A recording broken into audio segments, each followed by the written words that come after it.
Let's say you're 58 years old, you saved up 1.8 million, and you're asking the big question, can we retire? Now, at first glance, that sounds like more than enough, right? But what if I told you that number alone doesn't guarantee a green light? Because here's the truth.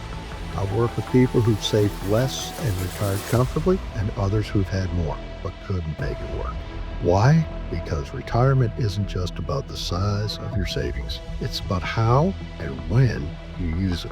It's about taxes, timing, risk, income, and real life expenses you don't always see coming. Today, I'm going to walk you through why 1.8 million might not be enough and exactly what steps you can take to turn that into a retirement plan that actually works for you. Hi, if you're new here, I'm Pete Masoni, financial planner with Income Security Associates LLC. I work with people who want to retire with clarity, not just a big number in an account, but a real plan they can count on.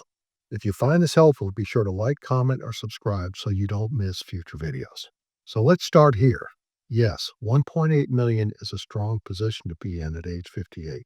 You've clearly saved with discipline and you're ahead of a lot of people. That kind of nest egg reflects years of hard work, thoughtful decisions, and sacrifice. It's something to be proud of. But, and this is a big but, that number alone doesn't mean you can retire tomorrow because the number isn't the goal, the lifestyle is. And here's what I mean. If we're sitting across the table and you say, Pete, we've got 1.8 million, can we retire? My answer is always the same. Let's find out what that money needs to do first. Because money in the bank doesn't answer. What is your cost of living? Are you trying to cover just the basics or do you want travel, family time, and flexibility built in? Are you healthy? Do you have long-term care needs in the family history? How long do you expect or hope to live?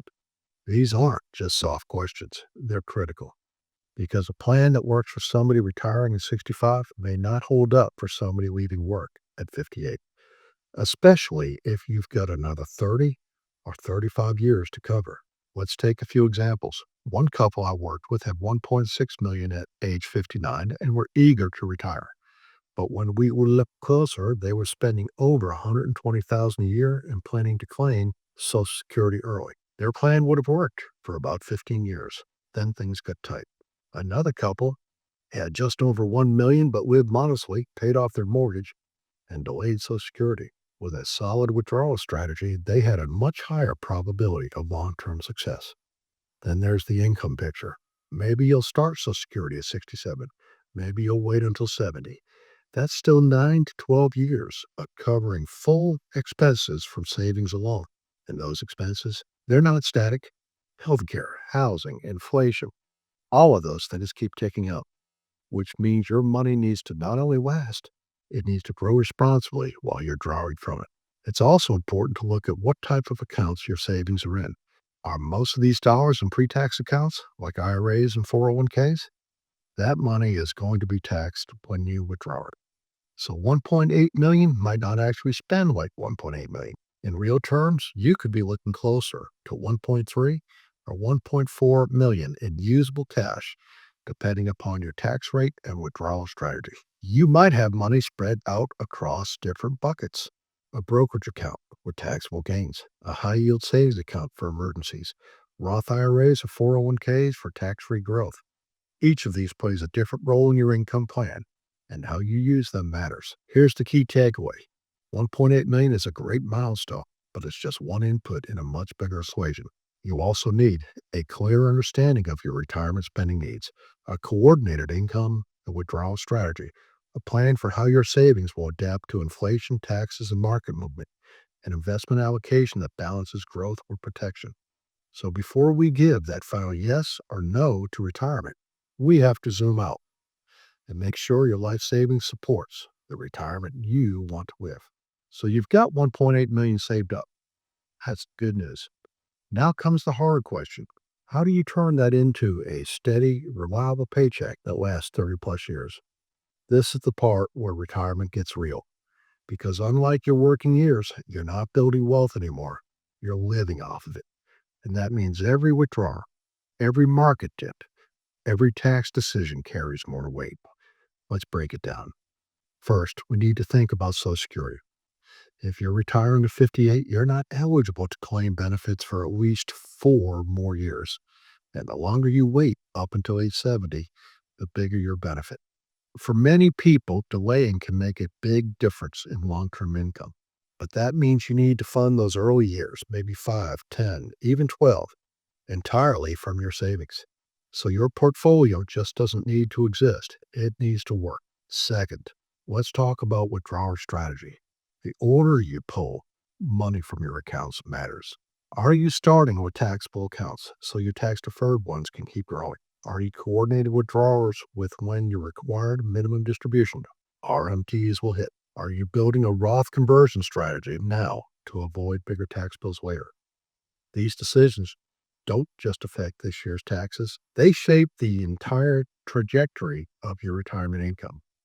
Then there's risk.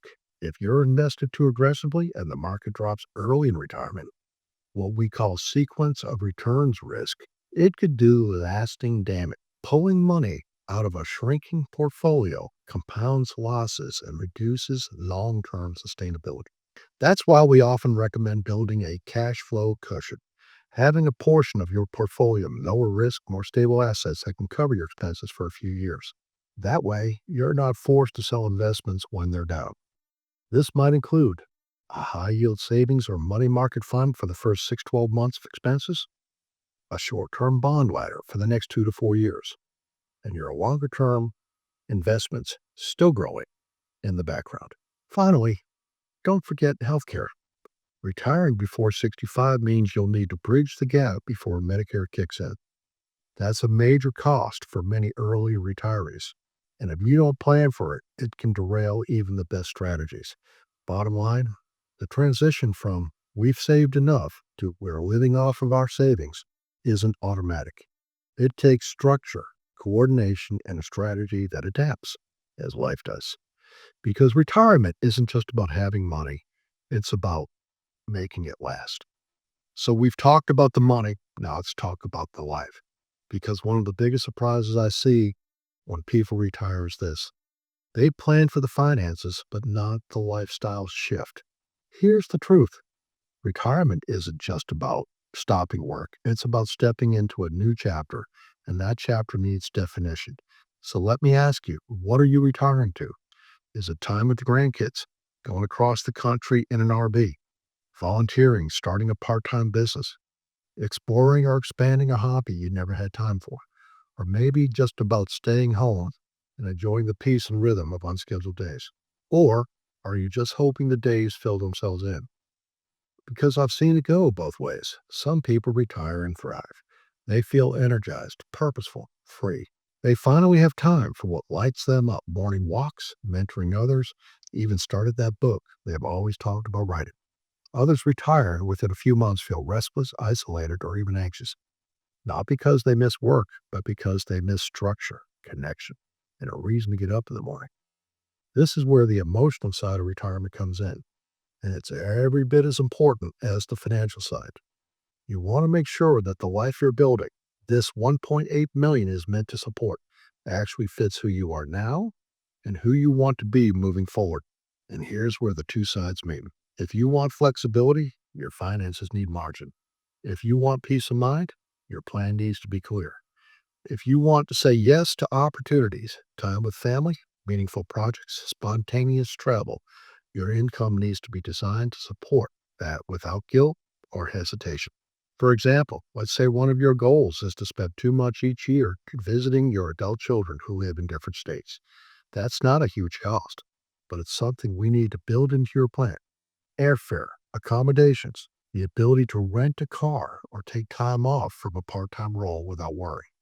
Or maybe you've always wanted to volunteer, but the organization you love is a few hours away and it requires a regular commitment. That's a time budget and a fuel budget. That matters too. This is why we always say retirement is more than a number. It's a lifestyle, and that lifestyle needs a blueprint. So before you jump in, take a beat. Get honest about what matters most, about what you're excited about, what you're worried about, what you're truly hoping this next season will look and feel like. Because that clarity, that's what makes all the planning worthwhile.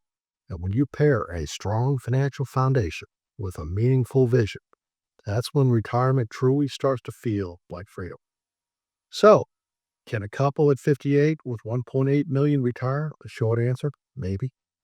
The real answer, it all depends on your lifestyle, your goals, and whether your plan supports the life you actually want to live.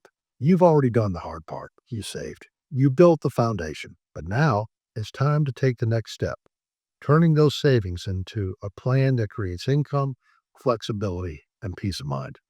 And if you're not sure how to do that or just want a second opinion of the path you're on, I'd love to help. If you're looking for retirement planning experience that's built around your values, your vision, and your actual life, book a call with me at the link below. We'll talk about what matters to you, what your options are, and what's next. Because retirement isn't just about stepping away from work, it's about stepping into something better. Let's make sure you're ready for it.